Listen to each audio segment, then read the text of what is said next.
Hello everybody, this is Aravind Mohan and I hope you're having a great day. Well, today is Sunday, so it is the time for the next Espresso Show. Well, for the first time viewers, Espresso Show is where we look at all the interesting and important events that happened across the globe for this week, and it is presented as a capsule. We'll look at them only as the headlines.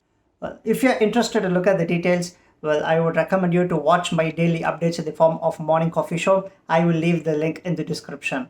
Alright, and if you have not subscribed my channel, please subscribe. Only then you will get my daily updates. Alright, so we look at all the important events that happened this week. That is starting from 23rd August 2021 to today, 29th August 2021.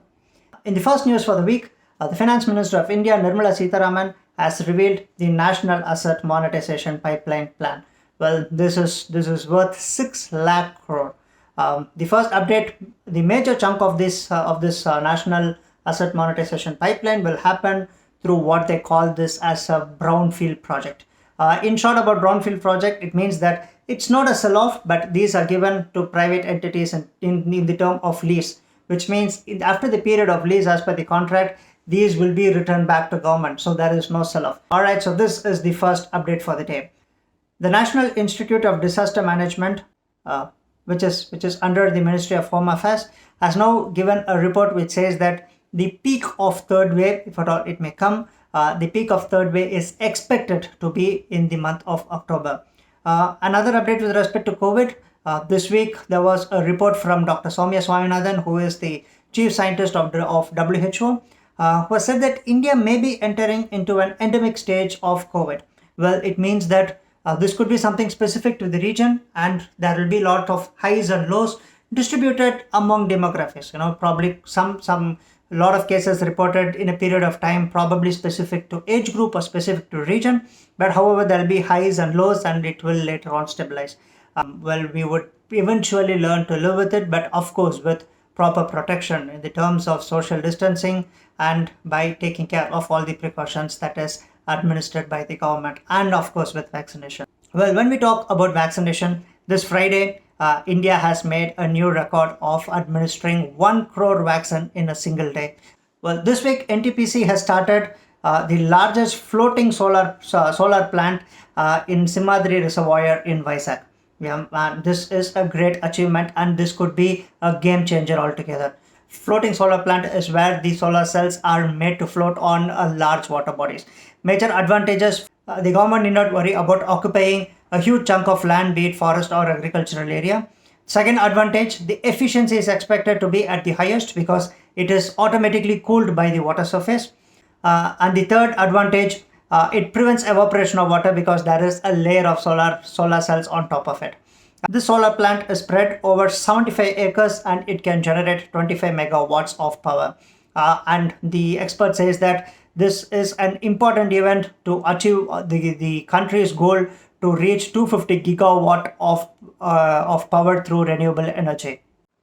India's Defense Ministry has got its first delivery of defense equipment from private sector this week. EEL, Economic Explosives Limited, which is a private company, has now delivered multi-mode hand grenade. The defense minister as well as the experts call this as an important benchmark event. This is the first delivery of public and private sector together working on the defense equipment. In the next update, Prime Minister of India has given an order to all the chief secretaries from the state to submit a dossier in a week's time for all the delayed infrastructure projects. This was discussed and the order was given in the monthly Pragati meeting, which stands for Proactive Governance and Timely Implementation. India's Foreign Minister S. Jaishankar had headed the all-body meeting to discuss on the current situation of Afghanistan. In the first update, the Operation Devi Shakti, which is the evacuation of Indians from Afghanistan and also the minority groups and saving the people of Afghanistan by bringing them here. Well, this is Operation Devi Shakti. It was highly applauded also by the opposition by the stance that India took and the evacuation process that is ongoing. Number two, S. Jaishankar has clearly said that India has a strong national position and will stand by the people of Afghan. Alright, so now we'll move to the international news. We'll look at the situation in Afghanistan, but we will go in chronological order. First, there was a meet of all G7 leaders this week. And end of the meeting, the President of United States, Joe Biden, has informed the press that United Nations, European Union, and the NATO communities, they will work together in confluence on the situation. They will observe what are the actions of Taliban, and based on that, they will take a stand. Second update: the deadline to pull out all the US troops out of Afghanistan is not extended beyond August 31st. In the Panjshir province, we already spoke about this last week. We mentioned about the resistance that is now given by this particular province of Panjshir against the Taliban regime. All right, so now this has been still in a standoff, and by end of the week there was talks that this could come to ceasefire with some middle ground. The next update is very important and saddening. We all know that the evacuation is the main operation that happens in Afghanistan, and the airport in Kabul, which is currently under the control of United States. Well, this week there were 2 blasts that happened outside the Kabul airport, taking more than 170 lives, which includes 13 US Army personnel. All the leaders across the globe has condemned this act. Today, ISISK has already claimed responsibility for this attack. And from the reports from Pentagon, furthermore, such attacks are also expected to happen in the next 24 to 36 hours. Post the attack, Joe Biden has given his response to media. He has told that we will not forgive, we will not forget. We will hunt you down and we will make you pay the price. As a retaliation, US carried out a drone attack on the mastermind of ISISK who was behind this attack. Report has come out that US has already shared what they call as a kill list to Taliban. In this list, US has given the list of Afghan nationals, US citizens in Afghanistan, green card holders, and other people who are in support of US Army. This list was given as an operation process so that Taliban will help for evacuation. Unfortunately, now this has led to a door-to-door search, which Taliban is carrying forward in search of these people in the list. The lawmakers of US has already questioned the president on this sudden exit from Afghanistan and how did they ensure that Taliban will not get reach to the nuclear weapons from Pakistan. This is still not answered, but we should wait and watch. In the other shocking report, it says that US has left behind $85 billion worth military equipments in Afghanistan, which is now in the hands of Taliban. Alright, so now let's move to some business updates. First news, Maruti Suzuki India Limited was fined 200 crores by CCI. CCI is Competition Commission of India. The reason being, Maruti Suzuki India Limited, who has distributors across the country, they have put a ban on all of the distributors to announce any additional discount apart from what is agreed by the parent company. Any additional discount or freebies or any other service given by the distributors were questioned by Maruti Suzuki India Limited. Okay, we'll move to the next update. Again, this is related to automotive sector. Indian automotive manufacturers had a face-off with the government on GST for automobiles. This was discussed in the SIAM meeting. SIAM is the Society of Indian Automobile Manufacturers. And in this meeting, the chairman of Maruti, R.C. Bhargava, and the chairman and the managing director of TVS Motors, Mr. Venu Srinivasan, they have raised the concern about very high GST. Major points discussed. First, the GST that is there in India for automobile is almost double when compared to that of Japan or European Union. Already the automobile sales was low in 2019 even before COVID. Well, the same is also the situation in the two-wheeler market.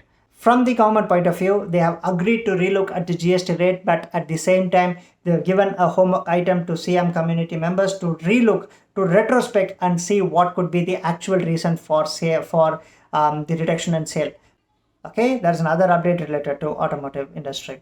Government of India has planned a production-linked incentive for the automotive sector. All the Tier 1, Tier 2 companies and automobile component manufacturers in India are expected to benefit out of this. Indian government has already allotted 5,700 crores for this matter. The main focus area expected is to be on the EV components manufacturing. Also, the export of these components to other countries is expected to increase very, very high. Well, that is another industry which has highly benefited because of this production-linked incentive. We'll look at that. India's mobile export has grown by 250% in this quarter. when you compare with the same quarter a year ago. The import for mobile phones has gone down from 3,100 crores for the same quarter from previous year to 60 crores this year. So import of mobile phones has also come down. Export has increased 250%. This is seen as a key achievement by this sector in this country, and also the result of the production linked incentive that is planned by the government. In the recent order from High Court, it is now mandated for 5-year bumper to bumper insurance for all automobile sales in India. Let's look at a quick comparison of cost. The cost of an entry-level two-wheeler, we're talking about an entry-level bike or a moped, is expected to increase by at least 6,000 rupees upfront payment. Yeah, and if you look at the four-wheeler segment, an entry-level car, we're talking about Alto or Quid, the cost of it is expected to increase by 50,000. If you look at the SUV market, like the likes of Creta or other SUV, the cost of it is expected to increase at least by 2 lakh rupees, which the customer has to pay upfront for the 5-year bumper to bumper insurance. Well, I want to end this business news with a great news. India has emerged as the best performing equity market in the whole world. India's performance was benchmarked against MSCI World Index. Well, MSCI World Index comprises of the best performing stock from all the developed nations across close to 25 countries, which has approximately 1,500 stocks listed in it. Quick stats to look at, the MSCI World Index year on year has grown by 15%, whereas when you compare it against Nifty, it has grown by 45%. So this is a great news, which is a clear confidence why the world is trusting India's development. Well, that's all for the week. Hope you liked it. If you liked the video, please give it a thumbs up. Also, please share this video with your friends so that they would also be able to get a glimpse of what happened in this week across the globe in this small video. All right, thank you. See you all tomorrow. Bye-bye.